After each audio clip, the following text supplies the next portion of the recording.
Welcome to the arena. My name is Greg Sindelar, and today I'm joined by our special guest, Dr. Greg Bonnen from Southeast Houston. You're a little south of Houston. Galveston County. Galveston County. Okay, we'll call it Galveston County. Thank you for joining us, Dr. Bonnen. Yeah, thanks for having me. Yeah, of course.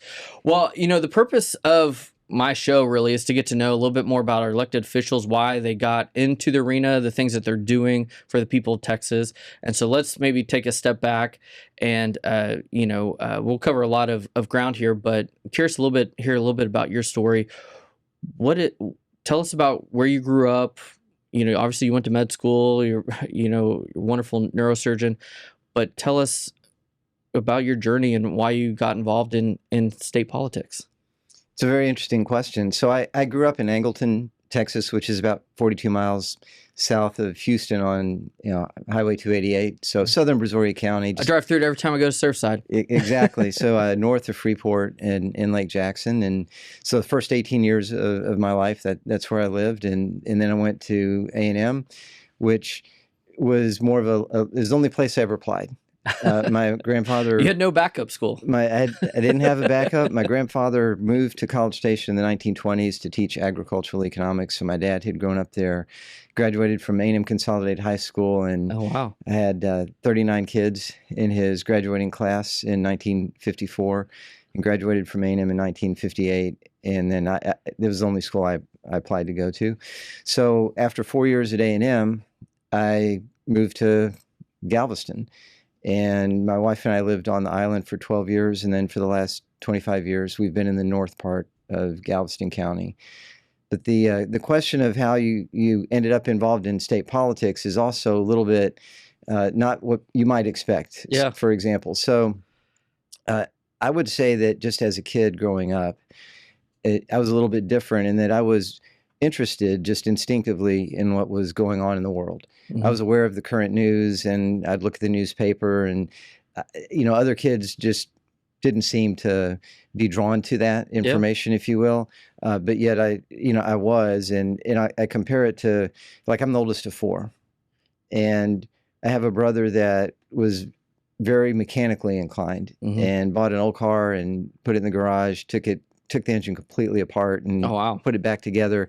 And I had no interest whatsoever in doing that. I'm with you. It just wasn't, it was not like an IQ or a skill thing. It's just some people are instinctively inclined or drawn to certain activities. Yeah. So I was really interested in current events. And in A&M, even though I was a biochemistry major, I took Russian history. I took a history of the modern Middle East and North Africa. I took political science. I took a lot of classes that didn't really scream biochemistry, if you will. So then in medical school, in between my second and third years, my wife and I got married.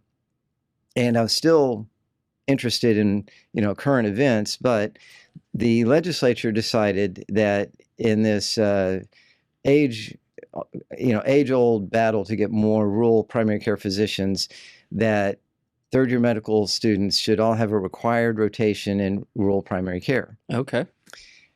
So we were married, and about 2 weeks later, I was then going to have to ship out to West Texas or some other location to do my rural primary care state mandated rotation, and I wasn't really excited about that. And it was a really graphic, real life experience of how some people somewhere else who have no insight as to what's going on in your life can make a decision that has a direct impact on what you're going to be doing, like literally where you're going to be living and working, at least temporarily. Mm-hmm. And maybe it was an indication of things to come, but I managed to talk myself out of that. You're the one everyone else is like, wait, how did he get out of this? And I got a local rotation, not on the island, but they made it work so that I didn't have to move for a month or more. So fast forward into my senior year, and I was at the public library there on the island, not the medical library. So interestingly enough, and in current periodicals and looking at things. And I don't know how that came about, but some way or other, I started looking at maps of Texas House districts. And this Oh, was interesting. 1992. Yeah. And the thing that was intriguing to me was that the way our state government is structured is that it's not intended to be a full-time job. Yep. And so the legislature is in session every other year for roughly 5 months. You're not paid a full-time wage, which is great because you're expected to go back home and do what you do. So what that meant to me as a young person in their 4th year of medical school was, hey, someday I could do this and not give up my profession. I could actually potentially play an active role in government and at the same time still be able to practice. And I didn't know what that was going to look like. Yeah. It was more aspirational than anything else, but it was enough of a dream to actually start looking at maps and realize that, hey, the state government's structured a lot different than the federal government, which you make that decision and that's it. Your life. That's going to be your life full time. That's all you're going to do. So 20 years later, my state rep, Larry Taylor, decided to run for the Senate. So it was an open seat. And at that moment, it was a decision that had to be made. So I'd thought about this for literally 20 years. So were you involved in like local politics and stuff like that? Not really. Okay. And and here's the reason why. I want to be careful how I say this, but I really wasn't interested in Little League baseball fields or a lot of local issues that might arise. I was always more drawn to, interestingly, national politics, international policy, things that are happening big picture in the world. And so I had always said, if I ever put my name on the ballot or do anything, it'll be at the state level for sure, because I'm more interested in the big picture. That or federal, but I didn't want to, at this point in my career, I didn't want to like shut down my practice and run for Congress. So that was actually a very hard decision. You'd think it might have been easy after thinking about it, for 20 years. And part of my other thought process was when I was younger and my wife and I were married, we're going to have children. I knew I'd be doing something. I didn't even know what kind of medicine I'd be practicing, but I still had to do my residency and get established. And so I figured that'll happen hopefully when the kids are out of the house, like they've graduated high school and we're empty nesters, because it is a lot of time. And you do worry, especially if you're in a profession that's very demanding to begin with. Well, I don't want to never be there for my kids, or my spouse. That's a really good point. Because you're either on call, right, or you're in Austin, right? Like that's difficult. It's a lot. It's a lot, and even just practicing neurosurgery was a lot. I think it was, to be fair, sometimes hard on the family. And so I didn't want to run for office until the kids, preferably, were out of school. And the window opened when my daughters were senior and sophomore in high school. Okay. But timing matters. And so it was a decision point where you're either going to do this or you're not. And it was surprisingly difficult, but difficult to make the decision. But I obviously decided to go ahead and run. And what'd you learn from campaigning, right? It's very, when I talk to people, it's a very different experience, especially when you're campaigning for yourself. What were the parts you really liked about that? Anything you didn't like about that? But, there's a lot of folks in your position that I find that what they love is they love the campaigning part of it, which is always interesting to me. So I'm, again, a little paradoxical. In that I'm very much an introvert. And so this is why we get along. I'm an introvert too. So I'm not the guy that wants to instinctively be standing in front of a large crowd with a microphone. And of course, now that happens all the time. And I've gotten much more comfortable, which is one of the blessings of serving, is it really grows you. It forces you to develop skills that you never would have developed, to learn things you would not have had to dig into and really learn. So it really grows you and stretches you in a lot of ways. But on the campaign side of it, it was extremely difficult. But a House race in Texas is still very retail. And so I personally knocked on somebody's door literally over 10,000 times. Wow. And part of that was that we had an extended race because there was a redistricting lawsuit that extended the primary. But that was very personal and one-on-one. And so in the beginning, it's a little bit intimidating to just knock on a stranger's door and initiate a conversation with them. But it almost, this is going to sound odd. It almost had like a spiritual element to it. It was like a journey where I was literally walking the streets of the entire district, knocking on people's doors and learning where people lived and what they did and, their pets and all the things that they were concerned about. And it was a deeply personal experience and very rewarding. And you saw a really good side of people that you don't just see at the grocery store or driving down the street. And so it was, again, very difficult. It's not an easy thing to do, but it was very meaningful.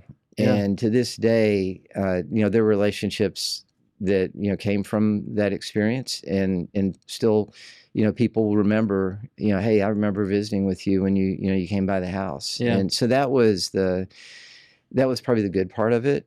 The bad part of it is that by nature, things are just adversarial. And what I don't enjoy is that people will just say things, even if they're only at best tangentially accurate. Yes, that's right. and that's kind of frustrating. And so the advertising side of it is a necessary part of it. But not something that I really, relish or enjoy. The one-on-one relationships, you're meeting the people you're going to be here representing, right? Which is, I think, kind of a special connection that you build. So kind of taking to the next step, now you're serving. So I have a couple of questions there. One, I'm very curious, what did that end up being like? You probably had some notion of what it was going to be like. Obviously your brother was in the legislature, so you might have had some notion of what it would be like and what it wouldn't be like. But I'm curious what lived up to expectations and what didn't. And then I'm also, I think, just generally curious. Like I've gotten to know your brother very well over the years. What was it like serving with your brother in the legislature? You guys have very different personalities. You talked about the person who loves maybe speaking at big events and stuff like that. He comes across very more extroverted. And so I'm just kind of curious what that was like as well, because not many people get to have that experience. Almost nobody. And so in terms of what it was like or what I expected, because I've been asked that question before, and I can honestly say I didn't have real expectations. Like I didn't know what to expect this experience was going to actually be like. And so it didn't really fall, better or worse than what I expected, because I was pretty open as to, how this might play out. I instinctively was drawn to the fact that there was a lot to learn. And I think that from a policy standpoint, it's maybe one thing that people often overlook. And I still remember talking to my wife one night on the phone in my first term saying, I feel like I'm a freshman in college again. There was just this huge volume of information. And every night, I'd have a hearing packet of over 100 pages to study for the hearing the next day. And then we'd spend the whole day essentially in class, if you will, hearing testimony and asking questions. And so it was a very intense experience. And then it's completely different than being in the operating room, obviously. So using a different part of your brain, different skill set. And even though my brother had been in the legislature and specifically in the House for a while at that point, I don't think I had been in the building in a decade until I was sworn in. So it's not like I was hanging out and intimately familiar with everything. So that wasn't really part of I was really a freshman in the sense that I didn't have a lot of experience in the building. But serving with my brother, there are a couple things there. And I think one is that for every member or for every first term member, and even beyond that, it's really great to have somebody who you trust, who has experience, who you can talk to, and ask questions.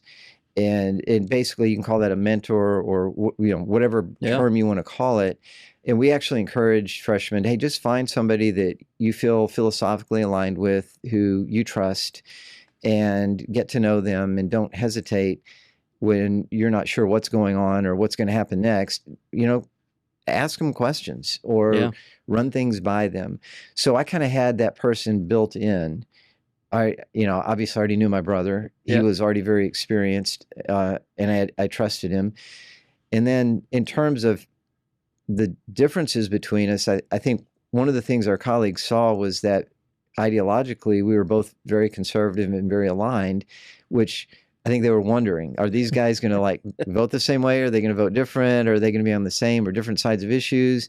And there really, in that regard, wasn't a lot of daylight between us. But on the other hand, to your point, these guys are totally different in terms of personality. One is the oldest, the other is the youngest. One is very quiet and very intense, very serious. The other one is just, very I don't know that I would want your brother operating on my brain. I love him. It's a different skill set. So we were very different, but I've always felt like that was, again, just an amazing honor to be able to serve with him. And I compared it to, who gets to do this? It'd be like two brothers playing in the NFL on the same team together. That just doesn't happen. And in the rare moments where it does, you really should appreciate that. That's very cool. Very cool. Well, I want to talk a little bit about policy, right? Like here at TPF, that's where we spend all of our time and what we care most about. And you're chairman of appropriations. You have been.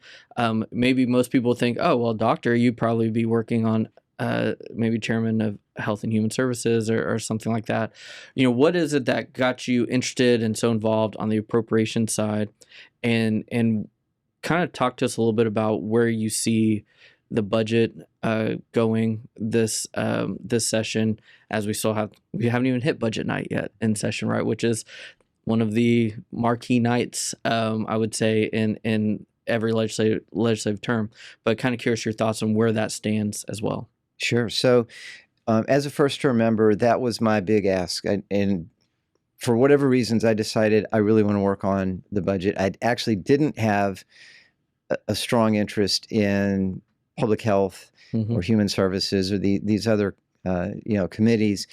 And part of my rationale there was that the budget touches every aspect virtually of what we do. I mean, obviously there's some areas that we don't, and you can't write general law in the budget, so it's not a statutory document, but it's very important, and it gives you the broadest scope, big picture, if you will, of state government.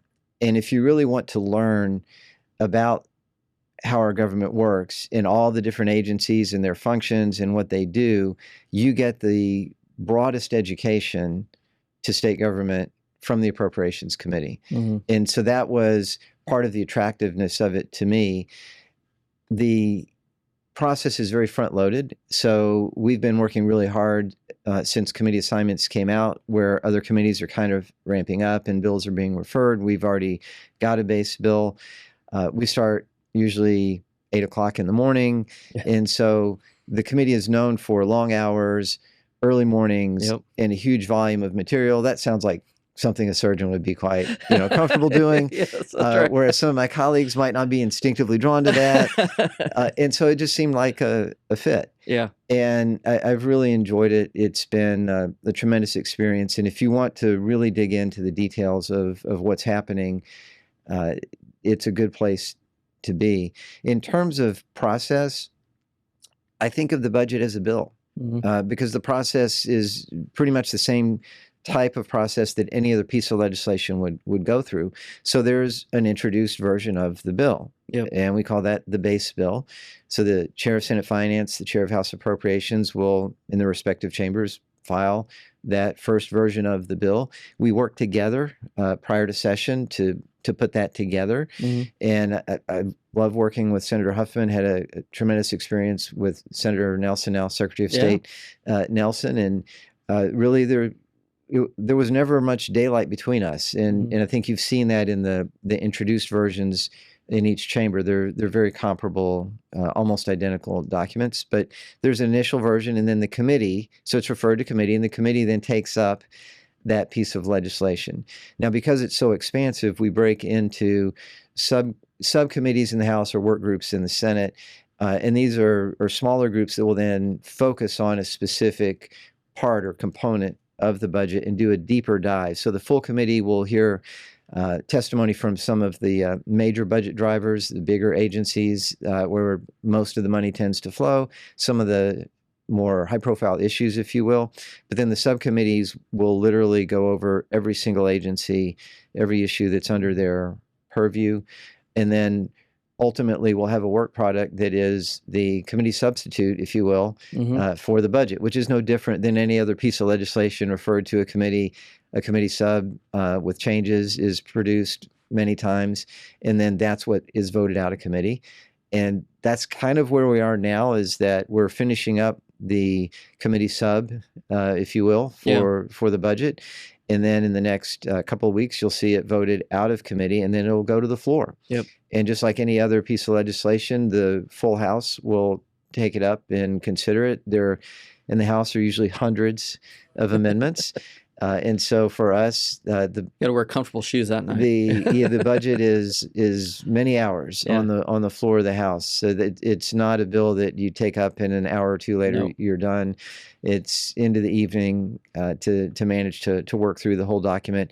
So every member of the House has an opportunity to have input on budget day or budget night, and then not shockingly, our version, when it leaves the chamber, will be a little different than the Senate version. It won't be identical. So I kind of doubt the Senate will simply concur with House changes or amendments to the budget, meaning we'll have a conference committee, which again is what happens with any other piece of legislation.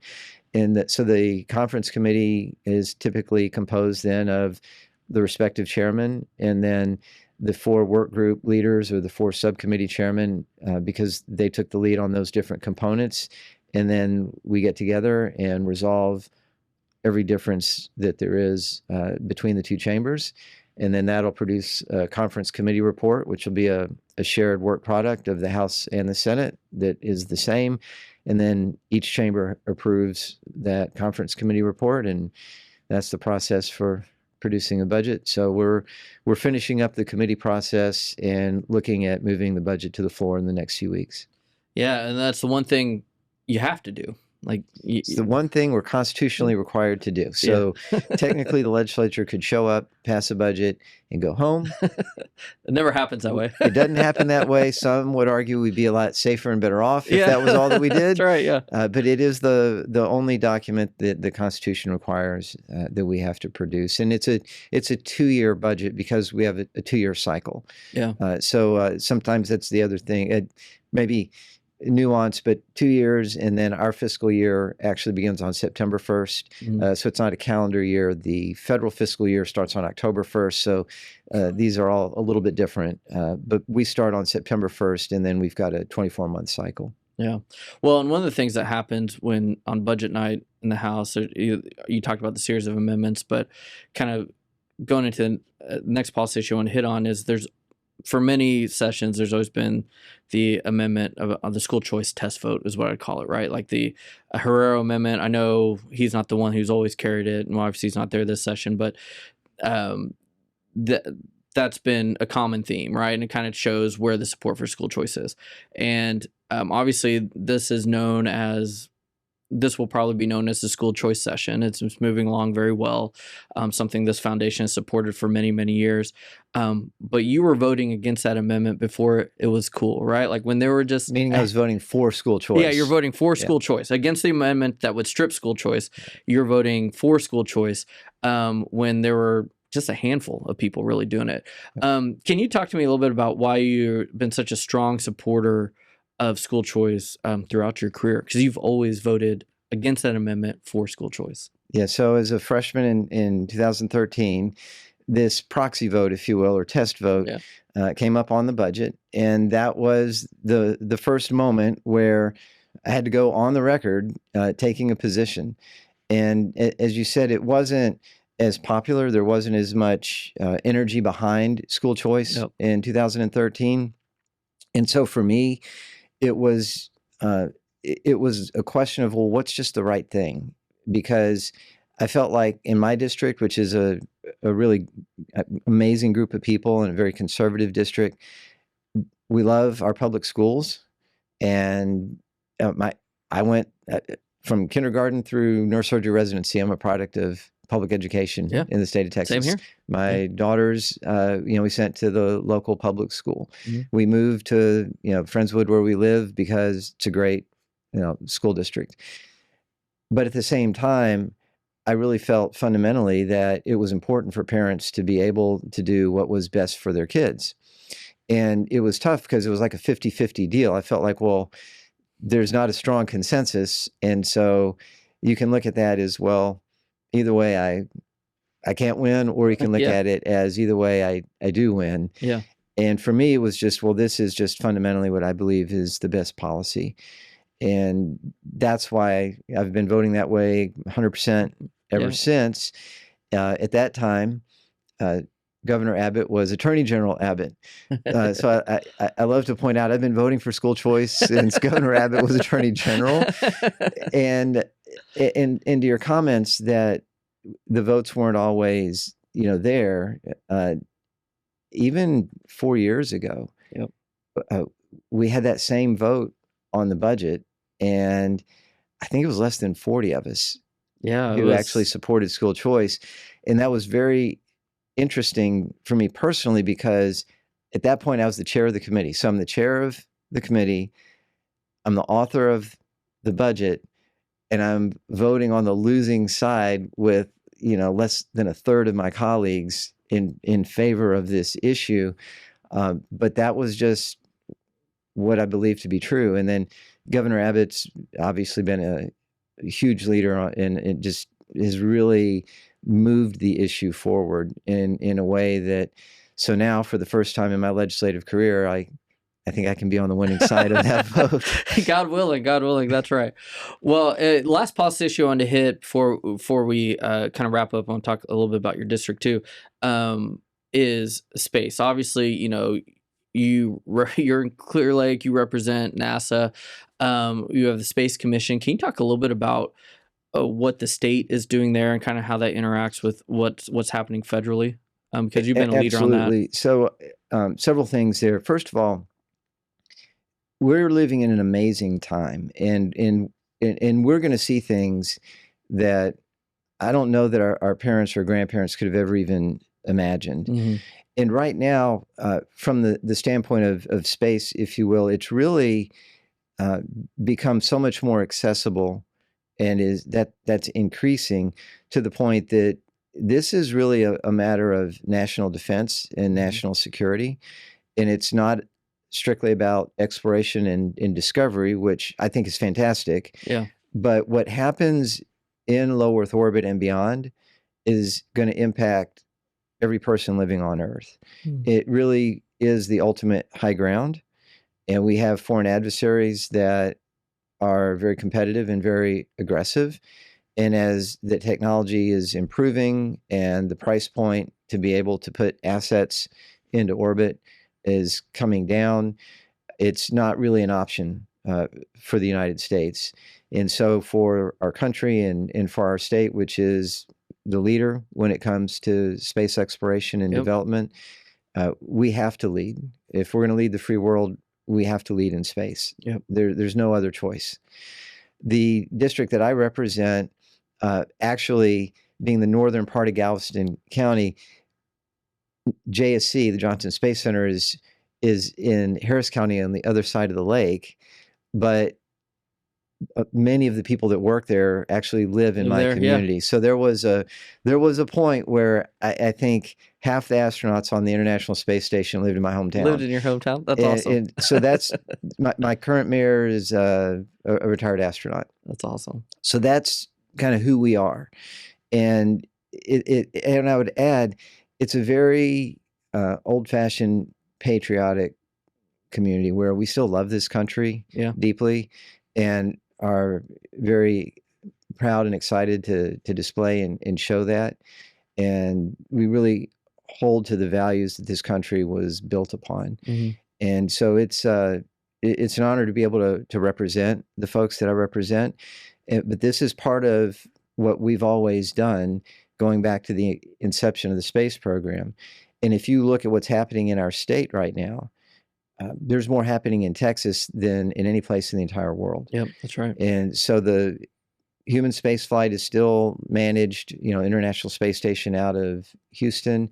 What SpaceX is doing in South Texas is the biggest thing since the Wright brothers. Yep. That reusable super heavy lift capacity or capability is transforming what's happening in orbit and beyond. You've got in West Texas, suborbital flights are now available to the public and occurring at a regular cadence. So it's almost like a comic book where you can just go and fly into orbit, float around for 5 minutes and come back. That's real life now. Yeah. And then from a defense standpoint, we have a pretty large footprint. And that's something that maybe we don't talk as much about from a higher profile level. But there is an awful lot going on in this state. And, I've compared it to, we're on a team. We're on Team America. Yep, that's right. But for the team to be the best that it can be, every member of the team has to be performing at their very best. Yep. And so it's not good enough for us to say, well, we're doing better than some of these other states. Well, we're more gifted than some of these other states. So more is expected of us. Yep. And so if the United States is going to lead, then Texas has to lead, and we have to be at the very best that we can be. And so that's been the rationale behind the commission, was to bring focus and energy and some strategy so that we could figure out how do we deliver on all the promise and the expertise and the talent and the resources that we've got as a state, so that there's some friendly competition with other states, but really we're all on the same team and we're competing against foreign adversaries. Yeah, that's right. And to keep the world a free and democratic, world. Yeah, I love that. I love that. Well, and I think if Texas isn't going to lead on it, then you're right. We're not going to get there. And there's much expected of us, and we need to live up to that. Well, I appreciate you doing that. 2 last quick questions. Most important one to me, you were just recognized as distinguished alumni at A&M, also my alma mater. To me, there's probably no higher honor an Aggie can get. So tell me just real quick a little bit what that was like and what that meant to you. So it was very unexpected, and it meant a lot to me because it's very personal. Mm-hmm. And so with my grandfather moving to College Station literally about 100 years ago, and my dad growing up there at a time where, the street was, pea gravel and there was a fence to keep the cattle out of the backyard. Yeah. And I have, vivid memories of going to College Station to stay with my grandparents and just roaming around the campus. And really, people have asked, did the values of A&M impact or shape you? And I think when they ask that question, they ask it thinking that it was the college experience. But interestingly, because of my family background, it did, but it did starting when I was a child. Yeah. And so by the time I stepped foot on that campus, I was already, fully immersed, if you will, in that culture, which I think is a very healthy service, country, family, God-oriented culture. And like my granddad lived a few doors down from James Earl Rudder. Oh man. And so just That's paragons. incredible. And so then to be recognized like that was not only a big surprise, but it meant so much to the family that it's very sentimental. And so that's it's hard to put into words. My biggest regret about it is simply that our dad passed away in 2017, so he wasn't there to see that, because I know that meant a lot to him. Yeah. So that was the good part of it. Now, there's another strange part, which is you realize you're starting to get old. You're thinking, wait a minute. Yeah, I don't know if I'm supposed to be here right now. I think I've got some more work to do. And so it's a little unnerving when you realize that you're not a kid anymore. Yeah. But I take it also as not just a recognition of past accomplishments, but a commitment to future excellence. Yeah. Man, that last comment really hits me because I was talking to someone who's about to be a freshman at A&M, and they were asking me when I graduated, which was 2004. And they were like, that's when my parents graduated. And I was like, oh, no. I was like, I'm getting way too old. It doesn't get better. No, it doesn't get better. That's right. Well, we already share haircuts, so that's great. All right, last question. This is probably the hardest question I'm going to ask, but when people are out in your district, and I'm always interested in this because the first time I met you was actually in your district at your office. Where should we eat? Like, what are the places that you're like, hey, you got to try this place? Because I'm always very interested in what are the real best places to eat in Texas. Oh man, I'm not much of a connoisseur when it comes to restaurants, and surgeons, sometimes we eat as we're walking down the hall. Yeah, that's right. Yeah, and so my lunch spots, which are for only certain days of the week where I'm not in the operating room typically. Yeah. They're based less on the restaurant per se and more on the proximity to the hospital. So if I can get there in like 5 minutes and have lunch with whoever I'm meeting with and then get back to the office, it's all about efficiency. That's smart. And so that's really more the way that I tend to think of restaurants. That's hilarious. I love that. And also, if I'm going on the feeder, I don't want to have to like go on the other side of the freeway. It's all about you got to get there quick and easy. Yeah. And it's no lost time. Get back to what it is that you got to do. That's actually one of the best answers I've heard because I totally understand that. If it's not easy to get to, then it might as well. Yeah, and we have a lot of good restaurants. So, I mean, it's not like that's a problem. Yeah. But the other thing for me also is not as much the food, but how loud is it?